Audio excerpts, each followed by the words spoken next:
नमस्कार दोस्तों।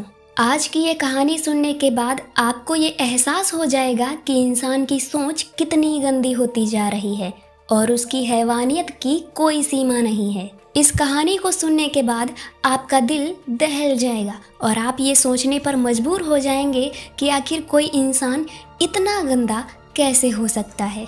तो चलिए वीडियो को शुरू करते हैं, लेकिन उससे पहले अगर आप चैनल पर नए हैं तो चैनल को सब्सक्राइब जरूर कर दीजिएगा। पाकिस्तान के सरगोदा में एक लड़का रहता था जिसकी उम्र 27 साल थी और उसका नाम रियाज था। रियाज काम की तलाश में सरगोदा से कराची आ जाता है और कराची आकर कुछ दिन इधर उधर मजदूरी करता है और फिर एक दिन उसकी मुलाकात एक लड़के से होती है जिसका निकनेम वजीरा था। वजीरा कराची के ही एक कब्रिस्तान में कब्रों की खुदाई और पेड़ पौधों को पानी देने का काम करता है। जब रियाज ने वजीरा से काम के बारे में पूछा तो वजीरा ने कहा कि अगर तुमको काम चाहिए तो तुम यहीं इस कब्रिस्तान में काम कर सकते हो। रियाज वजीरा की बात मान लेता है और अब वजीरा और रियाज दोनों मिलकर कब्रिस्तान में काम करने लगते हैं। एक दिन रियाज ने देखा कि वजीरा कब्र को खोदता है और फिर पाँव के पास से स्लेट को हटाकर अंदर घुसता है और करीब आधे घंटे बाद वापस आता है। रियाज ने उसके बाद वजीरा को कई बार ऐसा करते हुए देखा। अब रियाज के मन में कई सवाल चल रहे थे। उसे ये समझ नहीं आ रहा था कि आखिर ये वजीरा कब्र के अंदर जाकर करता क्या है। तो उसने वजीरा से पूछ ही लिया कि तुम कब्र के अंदर जाकर क्या करते हो। तब वजीरा ने रियाज को सारी बात बताई। उसने कहा कि वो कब्र में घुसता है और उसके अंदर जिस भी औरत की लाश होती है वो उस लाश। जब रियाज ने ये सुना तो उसे जरा सी भी हैरानी नहीं हुई, बल्कि वो खुशी से झूम उठा और उसके बाद वजीरा के इस काम में रियाज भी शामिल हो गया और दोनों मिलकर कब्र में दफनाई गई औरतों की लाशों के साथ। कुछ वक्त के बाद वजीरा की मौत हो जाती है क्योंकि वजीरा काफ़ी ज़्यादा ड्रग्स लेता था और नशीले पदार्थों का सेवन करता था। अब रियाज अकेला बचता है लेकिन सिलसिला जारी रहता है। एक बार अक्टूबर 2011 को एक लड़की की लाश आती है।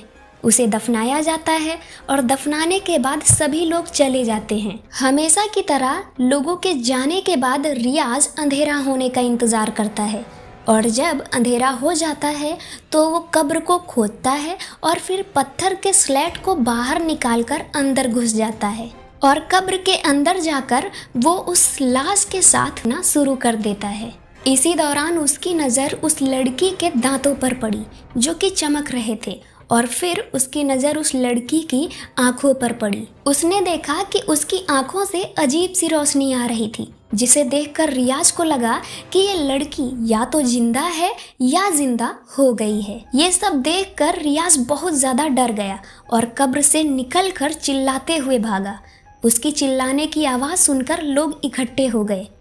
वो लोग इससे पूछने लगे कि क्या बात है, क्यों चिल्ला रहे हो, पर ये इतना डरा हुआ था कि कुछ बता नहीं पा रहा था। तो कुछ लोग कब्रिस्तान की तरफ जाते हैं और देखते हैं कि एक जगह पर कब्र खुली हुई है। जब लोगों को इसके पीछे की सच्चाई पता चली तो वो लोग गुस्से से आग बबूला हो गए और उस रियाज पर टूट पड़े। फिर कुछ लोगों ने उसे भीड़ से बचाया। उसके बाद जब पुलिस वहां पहुंची तो पुलिस ने उसे तुरंत गिरफ्तार कर लिया। जब पूछताछ हुई तो रियाज ने चौंकाने वाले खुलासे किए। वो कहता है कि वजीरा के साथ मिलकर उसने 48 औरतों के जब वजीरा की मौत हो गई उसके बाद आ रहा था। वो कहता है कि कराची में जब भी किसी औरत को दफन किया जाता है तो उसकी कब्र पर एक खास तरह का कपड़ा डाला जाता है जिससे कि ये पहचान हो जाती है कि ये कब्र किसी औरत की है। जब भी कब्रिस्तान में किसी औरत की लाश आती थी तब वो बहुत खुश हो जाता था और ख़ासकर शाम के 4 से 5 बजे के आसपास जब किसी औरत की लाश आती थी तो उसकी खुशी का ठिकाना नहीं होता था, क्योंकि शाम के वक्त दफनाई गई लाशें ताज़ी होती थी जिनके साथ करने में उसे कुछ गलत नहीं महसूस होता था। ये उसकी कुछ ऐसी सोच ही थी।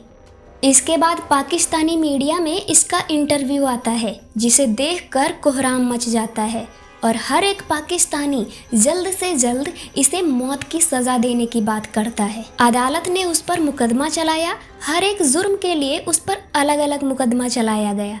इनमें से कुछ का फैसला लगभग 1.5 साल पहले आ गया था और अपराधों के लिए उसे फांसी की सज़ा हुई थी। इसके बाद अभी हमें ये जानकारी नहीं मिल पाई है कि रियाज अभी जेल में ही है या बाकी मुकदमों पर फैसला आ जाने के बाद उसे फांसी हो गई है। आपका इस वीडियो के बारे में क्या ख्याल है, हमें कमेंट में ज़रूर बताइएगा। फिर मिलेंगे हम एक नई वीडियो में नई कहानी के साथ।